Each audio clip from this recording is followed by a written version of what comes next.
Hola, mi nombre es Rosa Isela Vergara, del grupo 301 de la materia Narrativas de Ficción en Géneros Populares. ¿Alguna vez te has preguntado qué es el miedo? Ese miedo que sentimos en situaciones en las que nuestras fantasías y miedos infantiles parecen más reales y verdaderas que nuestra forma adulta de ver el mundo. Aquellas pesadillas o problemas para dormir, sensaciones que tienes en algo familiar.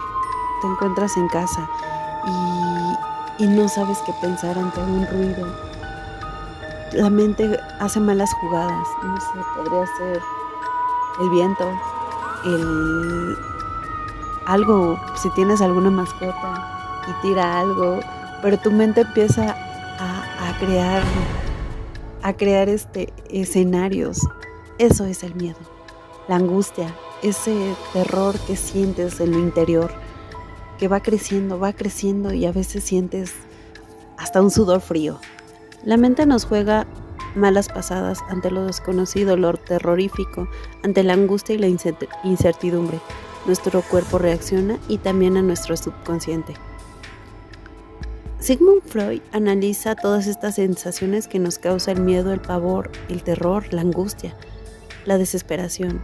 Freud lo define como lo siniestro. Este concepto, esto que sentimos ante estas presencias algo perturbadoras que hacen que nuestro cuerpo reaccione. Es una costumbre que lo siniestro venga del mundo de la fantasía, los mundos fuera de la realidad, de la literatura parapsicológica, del gore, pero la realidad puede ser siniestra también. Por ejemplo, en un set de filmación, los actores se disfrazan, realizan su papel de un ente espeluznante. Esto es parte de la fantasía, pero también en la realidad hay otras cosas que nos aterran.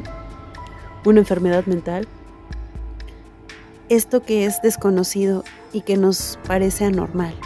Lo siniestro es lo conocido y lo cercano, y no por ignorancia intelectual. Puede ser siniestro un padre, un hermano, un hecho algo cercano a nosotros. Va a determinar nuestros recuerdos y nuestras propias conductas. Una definición del doble, una disociación que surge del temor a la muerte, que se clasifica de dos maneras. Una sería el concepto del alma. El cuerpo muere, pero el alma persiste. Este otro concepto es la doble moral. La doble moral es cuando la conciencia se eleva y se despega del cuerpo y observa al yo, más bien es observado por la conciencia. Cuando la conciencia se eleva, abandona al hombre y lo observa. La conciencia destruye la represión, entonces es cuando ya no hay esa represión, se libera y ocurre la repetición y ocurre el terror profundo. Lo siniestro como represión es algo cercano, emocional, un efecto reprimido transformado en angustia. Es decir, lo siniestro se presenta cuando una emoción oculta y reprimida es tanta la presión que produce este sentimiento que después sale a la luz como algo primitivo, algo expectante. Concluyendo que lo siniestro desde Freud, un afecto, algo emocional que se encuentra reprimido, que se encuentra tensionado por la conciencia, que se transforma en una angustia y en cualquier momento llega a liberarse. Al ser liberado, vuelve a su estado primitivo, de donde fue desarrollada, y ahí radica el concepto de lo siniestro. Pero ahora veremos lo que es lo siniestro en un cuento de Edgar Allan Poe, El corazón del autor. El autor es de Edgar Allan Poe, su género es horror, cuento y narrativa gótica. Corazón del autor es un cuento narrado por el propio protagonista. Quizá lo está narrando desde una celda, de la celda de una prisión, desde un cuarto de hospital psiquiátrico. Realmente no se sabe, pero sabemos que es un asesino que se declara culpable. Él mismo dice que no está loco, los locos no razonan. Él procede con cautela, con previsión y disimulo para realizar un asesinato casi perfecto. Nuestro personaje principal Solo experimentaba un sentimiento de angustia que reprimía constantemente, le molestaba, le causaba un gran terror, una gran ansiedad. ¿Pero qué le causaba esa gran ansiedad? Era aquel ojo, un ojo que parecía de buitre. Y se preguntarán, ¿de quién es ese ojo? Pues es de un anciano, no se sabe si es un familiar, él lo estaba cuidando, o quizá estaba en la casa del anciano y pues él solamente era su cuidador. No se sabe realmente qué familia, qué lazos sanguíneos lo tendrían, ¿no? Pero regresemos a nuestro protagonista. Al protagonista le causaba un gran terror. Podría decirse que un asco, pero incluso el mismo protagonista, el mismo joven, dice haber sentido afecto hacia aquel anciano. ¿Eran conocidos? No se sabe, o no menciona si algo los unía. Desde un principio el relato comienza en el presente, usando una prolepsis, una anticipación del nudo de la historia para atrapar al lector, y se vale de saltos temporales para dar a conocer detalles del asesinato que es anunciado desde el comienzo de la narración. Pero regresemos a nuestro protagonista, esta persona obsesiva que siente una gran satisfacción planeando el momento exacto para realizar el asesinato. Cada noche se dedica a observar, a estudiar los movimientos del anciano al dormir. Hay una frase que dice: me reí entre dientes ante esta idea y quizá me oyó, porque lo sentí moverse repentinamente en la cama, como si se sobresaltara. Me bastó un segundo para arrojarlo al suelo y echarle encima el pesado colchón.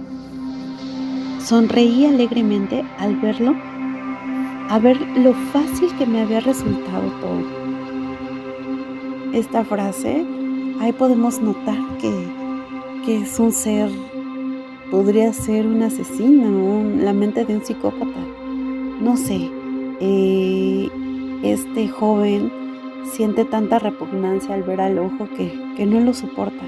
Y es tanto la explosión que tiene en su interior de estos sentimientos que tardó casi una semana en observar cada movimiento del anciano y por fin lograr su cometido.